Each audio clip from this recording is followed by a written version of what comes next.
Coming up today on The Story. I climbed to the top of the pyramid as a CEO.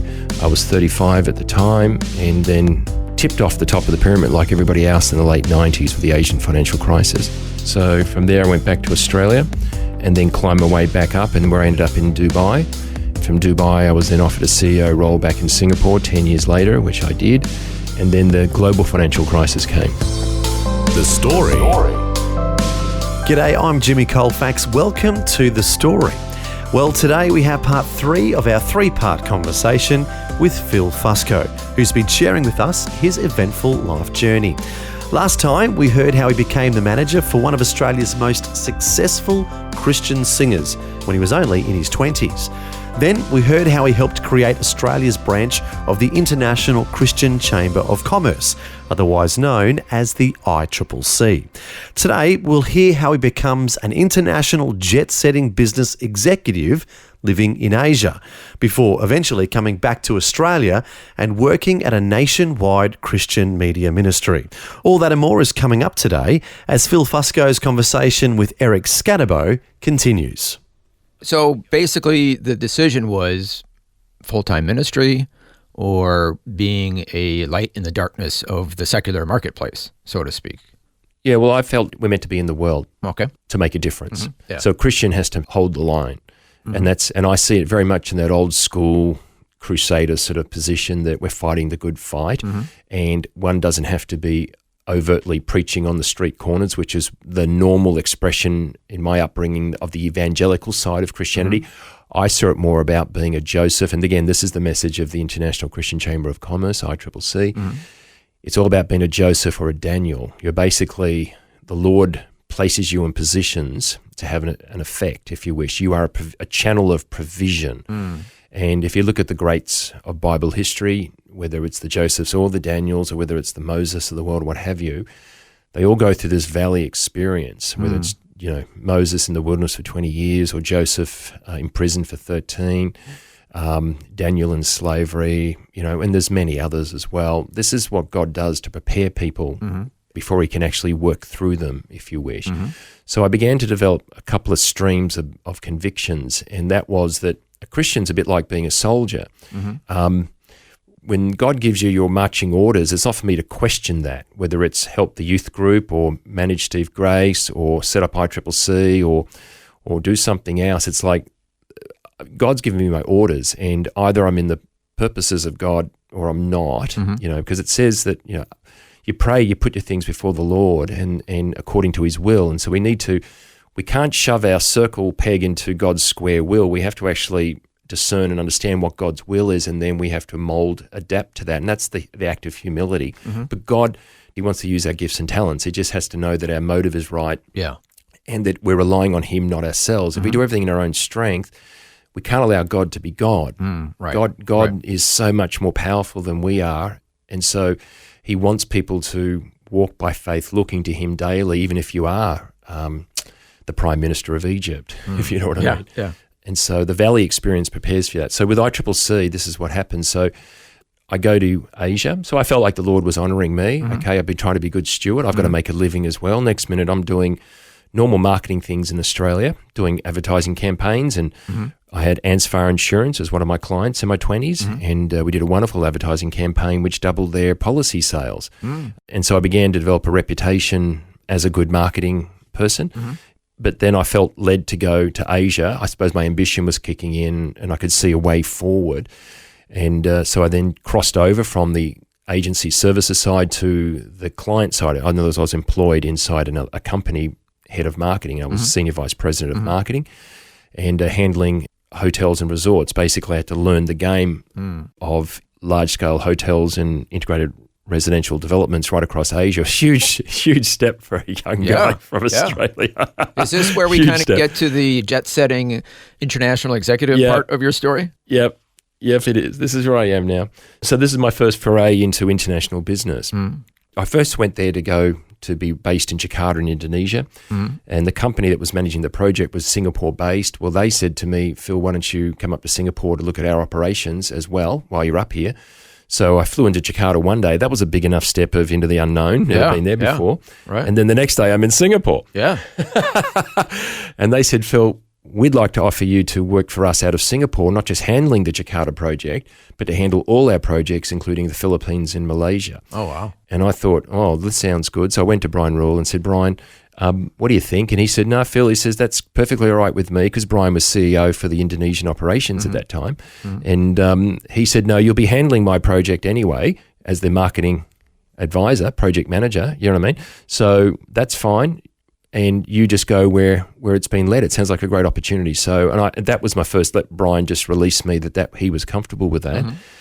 And so then I was in Singapore. And so I spent the next 5 years in Singapore, mastered the art. It took about six months before I mastered international property development and project marketing. I became known as the guru in my space. I developed the science of development marketing, how to package up a destination, how to brand it, how to position it, how to build sales teams, how to build call centers and,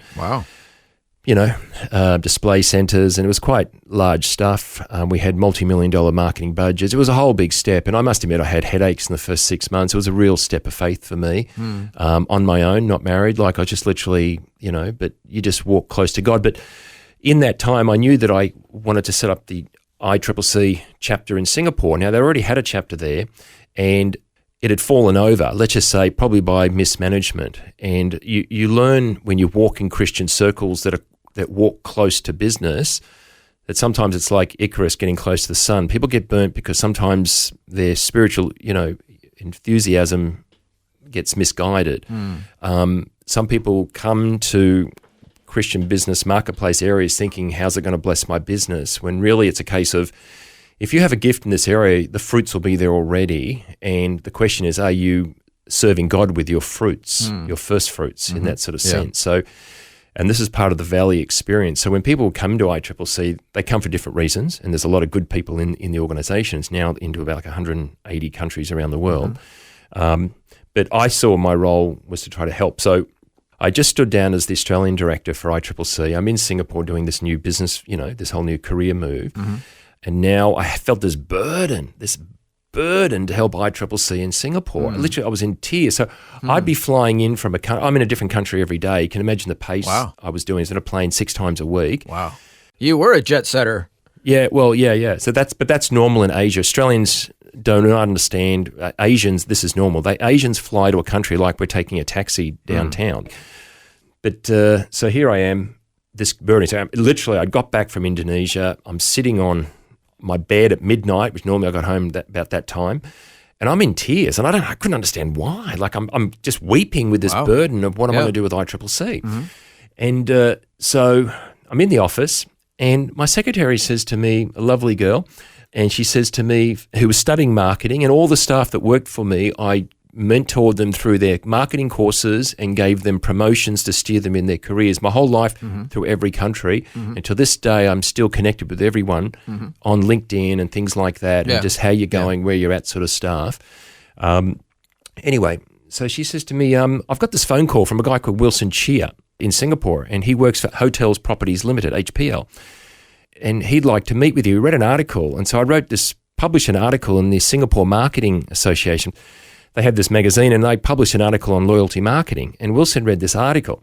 And because I was on the board of the AMI in Australia, the Singapore chapter wanted me there as a guest speaker. So I was speaking there, and I wrote this article for them. Anyway, so Wilson read this article. And so he reaches out to me through the Singapore Marketing Institute, if you wish, finds me at Daedalus, the company I was working for. And I said to my secretary, oh, look, I'm too busy. I don't know who this guy is, but I don't have time to meet him because I was really busy. And then again, I had a check in my heart, and I thought, maybe this is wrong. Maybe I should meet this guy. If this article has helped him, maybe he, I need to, be available. So I said, Karen, okay, look, Karen, why don't you arrange a lunchtime? I've got to stop for lunch. Why don't you arrange, we'll catch up for lunch? So we did that. So I met this guy for lunch. Well, Wilson was the director of HPL. I had no idea who he was. Oh, wow. And a very established Singapore businessman, and with a lot of responsibility and authority. And so we meet for lunch, these two strangers, and we're sitting at lunch. Within 5 minutes of sitting down, we both discovered we were Christians. It just came out really early. Wow. And I knew there and then, and you can imagine my antennas are going, ding, ding, ding. I knew that the Lord had brought Wilson to me, and that Wilson was the very vehicle that we were looking for. We were looking for a Singaporean to be the president of Singapore, to, minister to Singaporean business people, understand local culture and stuff, with the calling and mission of ICCC. So as I'm talking to Wilson about marketing things, and we're just touching on church life, where do you go to church, my brain's saying, how do I close the deal? So my business mind's thinking, how do I close the deal? How do I get Wilson to buy into the ICCC? Yeah. And so I start hearing the words of Jesus in my mind when he said to his disciples, follow me. And so I'm thinking, follow me. That was such a classic line, you know what I mean? And I said to Wilson, and I just shared the whole calling of ICCC. And I said, Wilson, I'd like you to walk with me on this journey. Would you do that? And he went into tears. He just said, Phil, I have, as a businessman and as a Christian, I've been looking for a place to serve with my abilities. Wow. And this really resonates with me. This, I believe, is what I'm meant to do. And so you can sort of see what I'm saying. The funniest things just unfold. You could never have planned that. You could never have planned it. Yeah. And yet it just came. And so Wilson did. And so he knew every pastor, every church in Singapore. Wow. He was using his venues to host the functions, and basically raised up a complete movement in Singapore. And so this is interesting how it went. So the international board then brought me on to the International Advisory Board for ICCC to basically devise a strategy to raise up presidents in every country around the world. So now I'm sitting with 4 guys from different countries: America, Germany, Sweden, England, and this guy from Australia. Was that 5? And so you can see how the Lord sort of leads you along the path.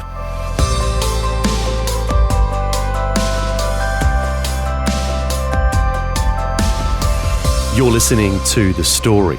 Today, Eric Scatterbo is once again chatting with Phil Fusco, who's sharing his international life journey. Phil calls the overall theme of his life a marketplace, walk of faith, service and discovery, as he has been led by the Lord to shine his light in many different areas.